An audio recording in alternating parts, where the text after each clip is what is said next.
I think I'm really the only one who publicly is a massive on refs. Like, I'm not saying that your job is easy, but when it is a simple call right in front of your face multiple times, what are you doing? They're just so inconsistent. It's like, what is going on with the refs? And I'm like, I don't know. And you finding me $500 is not going to do. Damn!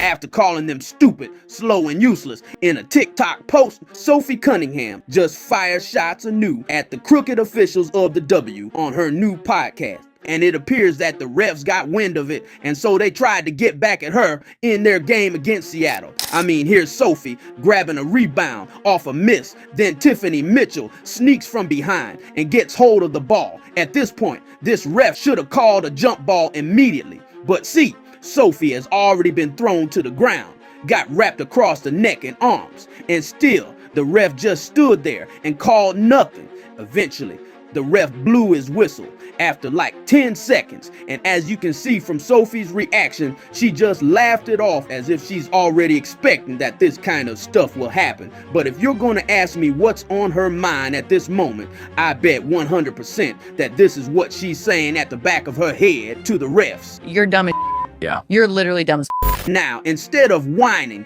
and complaining about the way she's been treated by the officials and getting fined $1,500 this time around for her spicy take, Sophie just lets her game do the talking, hitting big shots left and right while treating the fans with a bunch of downtown delight. And on that note, let's dive straight to the action to see what really went down. So Gabby Williams starts things off for the Storm, banking a tough midi before fooling the entire Fever D and finding Ogwumike, who trickles in the corner tray. Meanwhile, Natasha Howard responds on the other end by dropping a pair of buckets inside without getting denied. With the Fever up by 1, Sophie joins the fun, kissing it off the glass coming from a well-timed backdoor pass. And then Seattle quickly claps back courtesy of a back-to-back rack attack that gives them the lead back. Now, moments later, the Fever made some progress by dissecting the Storm's defense with some nice high-low offense. And then, out of nowhere, Sophie stops and pops on the break and gets her first three-point make. Shot a three.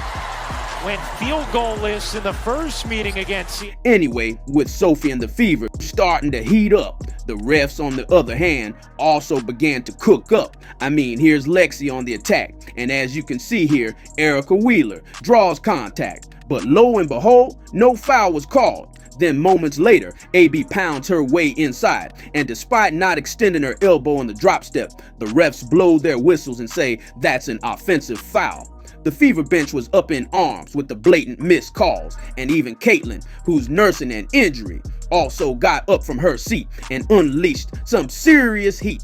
Despite the help from the refs, the gals from Indy cling on to a 1-point lead after 10 minutes of action, and to open up the second frame, Sophie splashes another wide open trade to keep the Storm at bay. Frame 6'6" and super long. Cunningham connects. Moments later, Hull pokes the ball to the small but terrible Mickey D, who then serves up the meal in transition with some coast-to-coast action. Down by 4, Ogwumike strikes in the paint, laying out the tough work with some nice, crafty footwork. On the other end, Killer Kelsey answers swiftly with a sudden zoom while putting everyone in the weight room. Mitchell zipping inside, gets that one to drop, plus the foul. And to close out the second, Kelsey jumps Diggins with a steal. Then after momentarily losing the leather, Ari gets things together and shovels it to the trailing AB. For the 2-point freebie, the Fever flexes their guns at the half, building an 8-point cushion going into the third. Now, just like the previous quarter, Sophie fires up the third frame, the same, launching another contested looper from the deep corner. A-game today. Cunningham again. Then, after Ogwumike blocks AB's attempt right here, Boston returns the favor several possessions later. And with the Fever's lead blowing up to 10, Sophie Cunningham says, "Thank you, ma'am," to Tiffany Mitchell after canning another picture-perfect triple. Mitchell and Boston would combine for that. You'd never think this would be the score. Sophie is now 4 of 4 from deep range after splashing that one in. But see, despite the momentum shifting in the Fever's favor, Seattle storms back in the final stretch of the quarter, igniting a 10-1 run to chop down the lead to just 4. Anyway, the Fever knows they'll be in trouble if they don't put their foot on the gas. And so to start the fourth, Howard drops a pair of buckets in the paint. Then after that, Ari plays tough D and forces a T, which leads to a right-handed jelly. Then in the next possession, the Monstars have taken the basketball skills of these 3 Storm players, while AB takes advantage of the weird situation and converted to 2 points. And speaking of the big rig, Aaliyah Boston continues to punish the bodies inside with nowhere to hide. Down by 10 with 4.5 minutes left, Seattle pushes for one last comeback attempt and even brings down the lead to just 1. But in the end, the resilient Fever finds a way to score in clutch time and survive Seattle's late rally. Indiana has literally and figuratively weathered the storm, 78-74. Good job!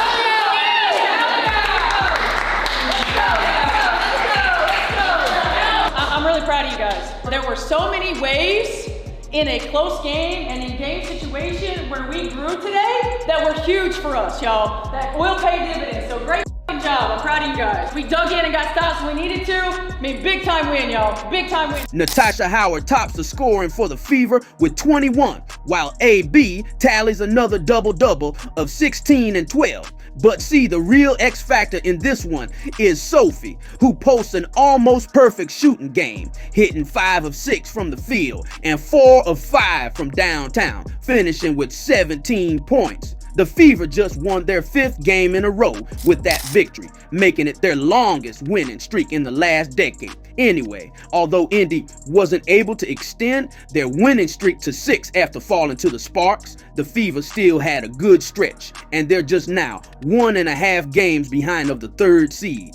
And remember guys, they're doing all this while Caitlin Clark is in her street clothes, cheering from the sidelines. Well, based on that 5-game stretch, it looks like the Fever is starting to finally come together as a team while being consistent at the same time. And just imagine what kind of damage this Fever team could do once Caitlin gets back in the fold. I also think it shows the growth that we've had as a team, because early in the season we were just so inconsistent, and if teams were to do that, we would normally lose those games. But it just shows that we're getting closer, we're trusting each other, and we're just, I think that's the biggest part, is trusting and knowing that we can win those games even if they go on runs.